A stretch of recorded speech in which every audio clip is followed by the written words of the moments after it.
कक्षा 1 से लेकर कक्षा 12 तक एक लड़की जब पढ़ाई कर रही थी तो हर कक्षा में लगातार टॉप आ रही थी। इसी बीच में एक लड़के से उसे दोस्ती हो जाती है और लड़की बेहद गरीब परिवार से थी। परिवार की आर्थिक स्थिति बिल्कुल कमजोर थी, इसे पढ़ाने में असमर्थ था। जिस लड़के से उसे दोस्ती होता है वो लड़का कहता है कि तुम पढ़ाई को जारी रखना और जहां तक भी संभव हो सकता है मैं तुम्हारी मदद करूंगा। लड़का अच्छे घर से था, उसके पास पैसे थे, लेकिन लड़के के पास उसके उतने पैसे नहीं थे। लड़के उसके हर संभव मदद कर रहा था। लड़की धीरे धीरे आगे बढ़ती चली गई। साल 2012 में वो लड़की यूपीएससी क्लियर करके वो आईपीएस ऑफिसर के रूप में बन जाती है। जैसे वो आईपीएस ऑफिसर बन जाती है पूरे इलाके में शोर हो जाता है। उसके बाद वो ट्रेनिंग पे जाती है, पहली पोस्टिंग मिलती है। पहली पोस्टिंग मिलने के बाद जैसे वो वापस आती है लौट करके, तो अपने परिवार को हकीकत बताती है कि एक लड़का है जो मेरी मदद कर रहा था। उसके बाद उस लड़की ने उस लड़के से शादी करने का इजहार किया और दोनों शादी करते हैं और आज दोनों हमेशा हमेशा के लिए खुशहाल जिंदगी जी रहे हैं। और लोग उनके एग्जाम्पल देते हैं कि बुरे वक्त में लड़के ने उस लड़की की मदद की और लड़की आज भी उसके साथ है, हाथ से हाथ मिला के कांधे से कांधे मिला करके चल रही है। मगर आज की कहानी में मैं आपको सुनाने जा रहा हूं, इस कहानी में ऐसा नहीं होता। लड़का मदद जरूर करता था, लेकिन जब वो वक्त आया एक अच्छा जीवन जीने का तो लड़की साथ छोड़कर जाने को पूरी तरह से तैयार है। ये कहानी है आज घर घर में शेयर की जा रही है। इस कहानी को आज हर कोई जानना चाहता है कि आखिरकार मामला है क्या। आदाब, नमस्कार, सत श्री अकाल। मैं हूं जितेंद्र कुमार। आज की जो सच्ची घटना मैं आपको सुनाने जा रहा हूं, ये सच्ची घटना है उत्तर प्रदेश के एक इलाहाबाद का, जिसे आज हम प्रयागराज के नाम से भी जानते हैं। दरअसल प्रयागराज के एक थाना लगता है धूमनगंज और इसी का इलाका है धुरवा। यहाँ का रहने वाला आलोक कुमार मौर्य, जो कि एक रिपोर्टर से बातचीत करते करते और उस बातचीत करते करते उस वीडियो सोशल मीडिया पे वायरल हो जाता बहुत तेजी से, और साथ ही वायरल होता है एक चैट जो कि उसकी पत्नी के द्वारा किया गया था। दरअसल वो बताता है कि 22 फरवरी 2022 की ये बात है कि उसकी पत्नी की जो एसडीएम होती है और एलनगंज में वो सरकारी आवास पे वो रह रही थी। वो अपनी पत्नी को सरप्राइज देना चाहता था, ऐसा सरप्राइज कि उसकी पत्नी को पता ना चले और चुपचाप घर आ जाए, और आकर वो देखना चाहता था कि उसकी पत्नी कितना खुश होती है। दरवाजा खुलता है, जो ऑफिसर के सुरक्षा में लगे हुए लोग थे, पुलिस वाले थे, उन्हें कहता है कि किसी को कान कान खबर नहीं होना चाहिए और वो भी किसी को बोले नहीं। वो दरवाजा खोलता है चुपचाप और अंदर जाता है। जैसे ही बेडरूम के अंदर जाता है, उसकी पत्नी जो होती है, वो जो एसडीएम होती है, वो एक पुलिस ऑफिसर के साथ आपत्तिजनक स्थिति में रहती है। वो दोनों एक दूसरे के साथ शारीरिक संबंध बना रहे थे और पति ने जैसे ही अपनी पत्नी को देखा, उसके पैरों तले जमीन खिसक जाता है। वो सोचने पर मजबूर हो जाता है कि आखिरकार उसकी पत्नी ऐसा क्यों कर सकती है, कैसे कर सकती है। जब ये वाली बात उसने अपनी पत्नी से कुछ कह नहीं पाता तो अब चुपचाप सोफे पे आकर के बैठ जाता, सोचने पे मजबूर हो जाता कि सोचने समझने की जो शक्ति होती है वो पूरी तरह से छीन हो जाती है। वो क्या करे, क्या कहे, क्या न करे, वो सोचने पे बहुत व्यवस्था। वो उसके बाद वो जा पड़ता है अलग अलग दफ्तर, कभी कभी एसएचओ के पास, कभी वो आईपीएस के पास, कभी वो डीएम से मिलता है, कभी कमिश्नर से मिलता है, कभी वो डीजीपी से मिलता है, कभी वो उत्तर प्रदेश के मुख्यमंत्री योगी आदित्यनाथ के पास जाता है और जाकर के गुहार लगाता है कि कभी डीजी होमगार्ड के ऑफिस में जाता है कि मुझे न्याय दे दो। भविष्य में उसे न्याय मिलेगा या नहीं मिलेगा ये पता नहीं, लेकिन ये जो कहानी सुन रहे हो वो सुनने के बाद बहुत परेशान हो जाता है लोग कि कोई ऐसा कैसे कर सकता है।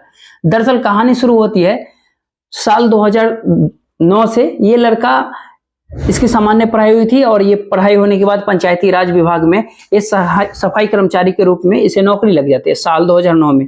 ये रहने वाला है उत्तर प्रदेश के प्रयागराज के धूमनगंज के एक इलाका है वहां के। जब ये इसका नौकरी लग जाता है तो इसके परिवार के लोग इसकी शादी की तैयारी कर रहे थे, लड़की की तलाश कर रहे थे। तलाश करते करते इनकी तलाश पूरी हो जाती है और ये चिरई गांव बनारस में लगता है, जो यूपी में ही है। वहां के रहने वाले ज्योति मौर्य, इन दोनों के बीच शादी हो जाती है 2010 में।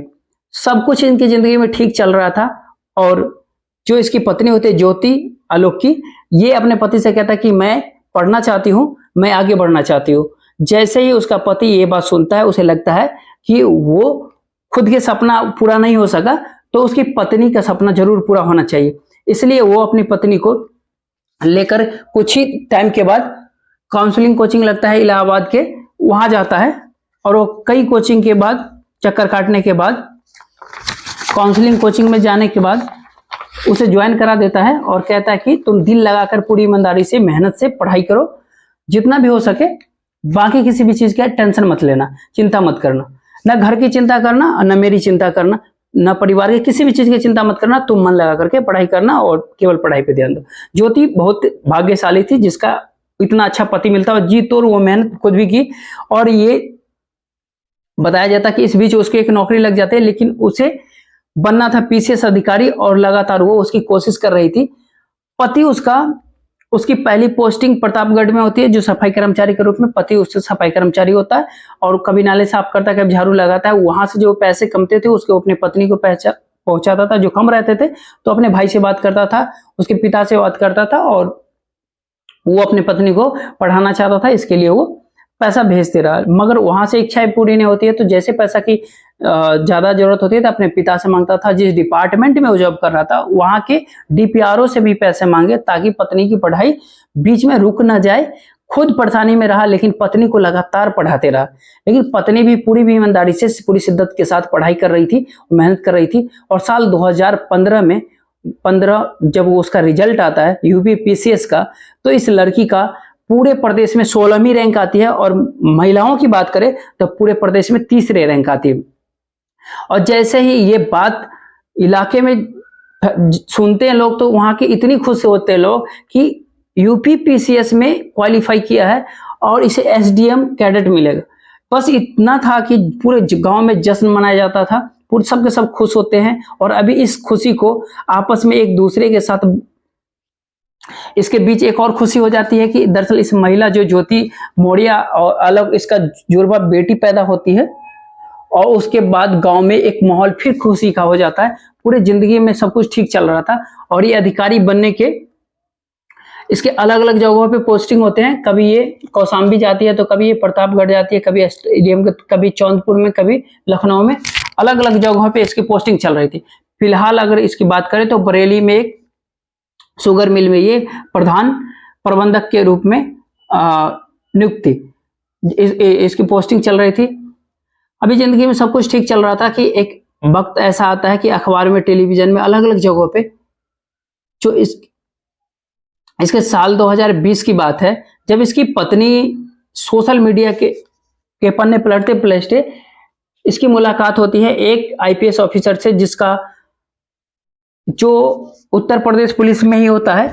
और पन्ने पलटते पलटते जब उससे बातचीत होता है तो एक दिन उसकी थोड़ी बहुत हल्के फल्के भनक लग जाती है आलोक को और अपने पत्नी से वो पूछता है कि ये कौन है, जिसका मनीष दुबे नाम होता है। और मनीष दुबे के बारे में जब पूछा जाता है तो उसकी पत्नी कहता है कि मैं ऑफिसर हूँ, एसडीएम हूँ। तो ये लोगों से हमारा मिलना जुलना बात होता रहता है। इसका पति भी समझ जाता है इसमें कोई बड़ी बात तो है नहीं, क्योंकि मनीष दुबे जो पुलिस का ऑफिसर है, ये एसडीएम है, तो किसी से बातचीत हो रही है तो इसमें इतना परेशान होने की, इतना ऐतराज करने की कोई जरूरत है नहीं। सब कुछ जिंदगी में ठीक चल रहा था, लेकिन ये नहीं जानता कि आगे इसकी जिंदगी में बहुत बड़ा भूचाल आने वाला है।